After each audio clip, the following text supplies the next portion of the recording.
human aspect has to be part of your business. Who would like to do more in less time? The AI is actually entirely dependent on the input by the humans. What can artificial intelligence do for us? Artificial intelligence. So let's quickly define what it is. AI, or artificial intelligence, refers to the ability of machines and computer systems to perform tasks that typically require human intelligence, such as learning, reasoning, problem solving, decision making. So what AI is not? A replacement for human intelligence. So it can perform specific tasks more efficiently and accurately than humans. It cannot yet replicate the breadth and depth of human intelligence. And trust me, we have been so deep into it for the last several months that the human aspect has to be part of your business. It has to be a part of your marketing. You're not gonna just set it and forget it and let the machine build your business for you. That is not really happening. You know what it will do? It's gonna make every single one of your workers, employees, more efficient.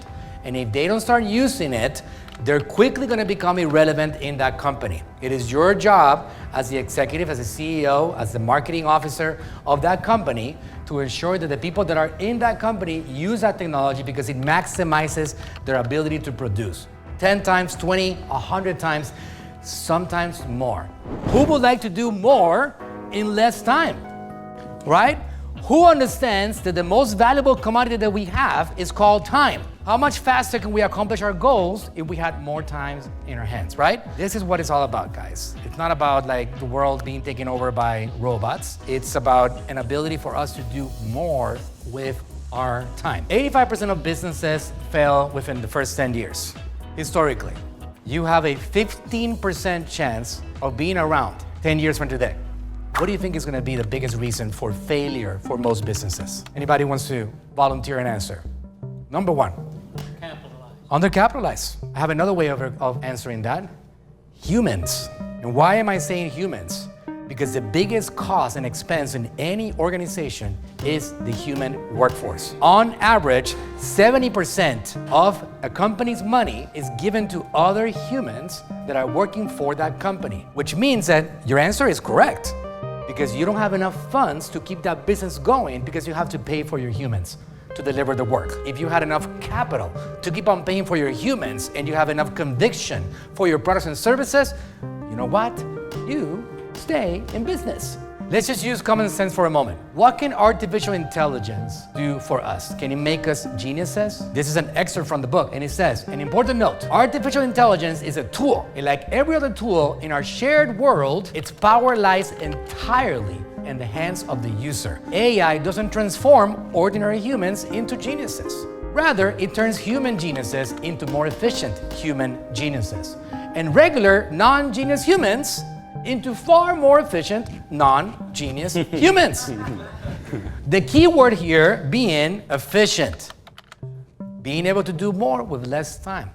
You don't have to compete with everybody else in the room. You got to compete with yourself and your ability to do more with less time.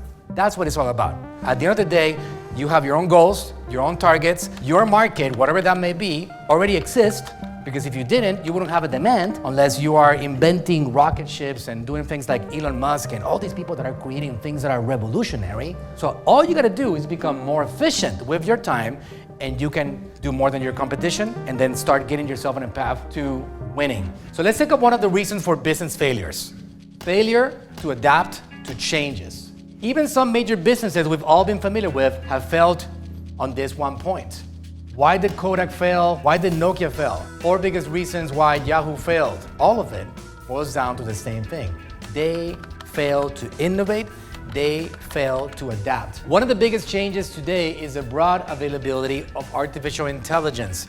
So some people love it, and then a lot of people hate it, right? People that want to excuse themselves from being a part of an opportunity, they tend to hate on it. They tend to criticize it. That's usually what you get from somebody that is themselves a looser sort of personality. Because when you have evolution of technology, you can either be an optimist, figure out how to use it to make yourself better, or you can be a pessimist, complaining about how the world's gonna change and how it's gonna all end. A lot of people will talk about how things are getting scary with it, right? There's an article over here like talks about how we should be afraid of AI, things that have happened with science fiction, like who saw the movie I, Robot, right?